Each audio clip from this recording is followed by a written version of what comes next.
a totalement pété un câble. Et c'est normal, 3 matchs de merde. Mais 3 matchs à l'extérieur, 7 points. Sachant que Levante et Mallorca, c'est des déplacements chiants. Et que Rayo Vallecano, on gagne quasi jamais à l'extérieur. Et hier, de toute façon, on méritait rien.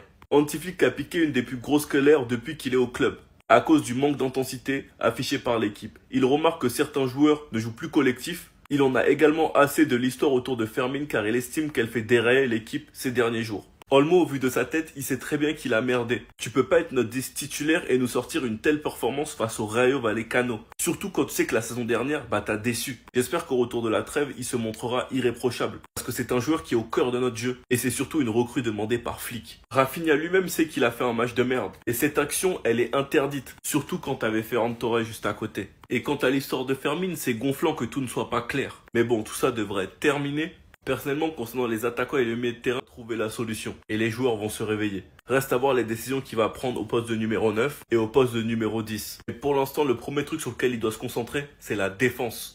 Enfin bref, sinon vous les gars, vous en pensez quoi? Ramenez-nous sur Snap, on s'ennuie. Pourquoi il n'y a aucune rumeur de transfert? Mais vous pouvez le remercier. Sans lui, c'était la défaite. Sans lui, c'était même pas la 4e place que vous visiez. Parce qu'on vous l'a dit, il n'y aura pas de back-to-back. Je parle dès maintenant.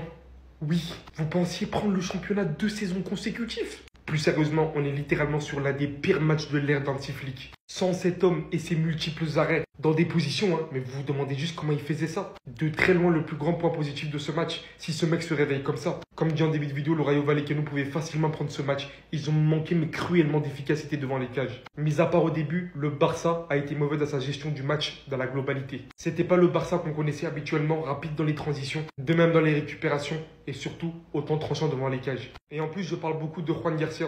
Mais pour beaucoup aussi, le penalty qui a été attribué à la minimale n'était pas valable. Et c'est littéralement scandaleux de savoir que la VAR n'était littéralement pas opérationnelle du début du match jusqu'au penalty de Lamine Yamal et qu'elle a ensuite redémarré une fois que le penalty a été tiré et converti. Mais ça, j'en ai fait une vidéo exclusive, je vous conseille d'aller la voir. La Ligue a continué dans toute sa splendeur, je pouvais pas finir meilleur que ça mon week-end honnêtement. Des points perdus pour le Barça, c'est tout ce qu'il me fallait. Barça va devoir régler ses problèmes. Et aujourd'hui, c'est un problème d'intensité, c'est un problème de mouvement, c'est un problème aussi de justesse technique.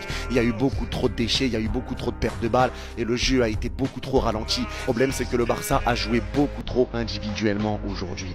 Et le Barça, leur force est collective. Encore une fois, il y a des joueurs individuels côté Barça qui sont monstrueux. Pedri individuellement, Lamine Yamal, l'individualité, Rafinha individuellement. Il y a des joueurs qui sont très forts individuellement. Mais c'est le collectif qui doit te faire briller ton individualité. C'est ça la réalité et c'est ça le football actuel. Tu ne peux pas faire des différences tout seul, même ça peut arriver, mais c'est pas comme ça que ça doit marcher. Et ça, c'est ce qui a été la force du Barça la saison passée, une collectivité qui fait briller les individualités. Tout était bien huilé, le pressing, tout était mis en place, ça venait dans tous les sens. Tu récupères du mouvement, ça permute, ça bouge, ça fait des appels. Mais là, il n'y avait pas tout ça. Là, il n'y avait pas tout ça et forcément, c'est quelque chose qu'il va falloir régler. Il va falloir le régler parce que je sais qu'il y en a beaucoup qui se posent des questions par rapport à cette saison maintenant.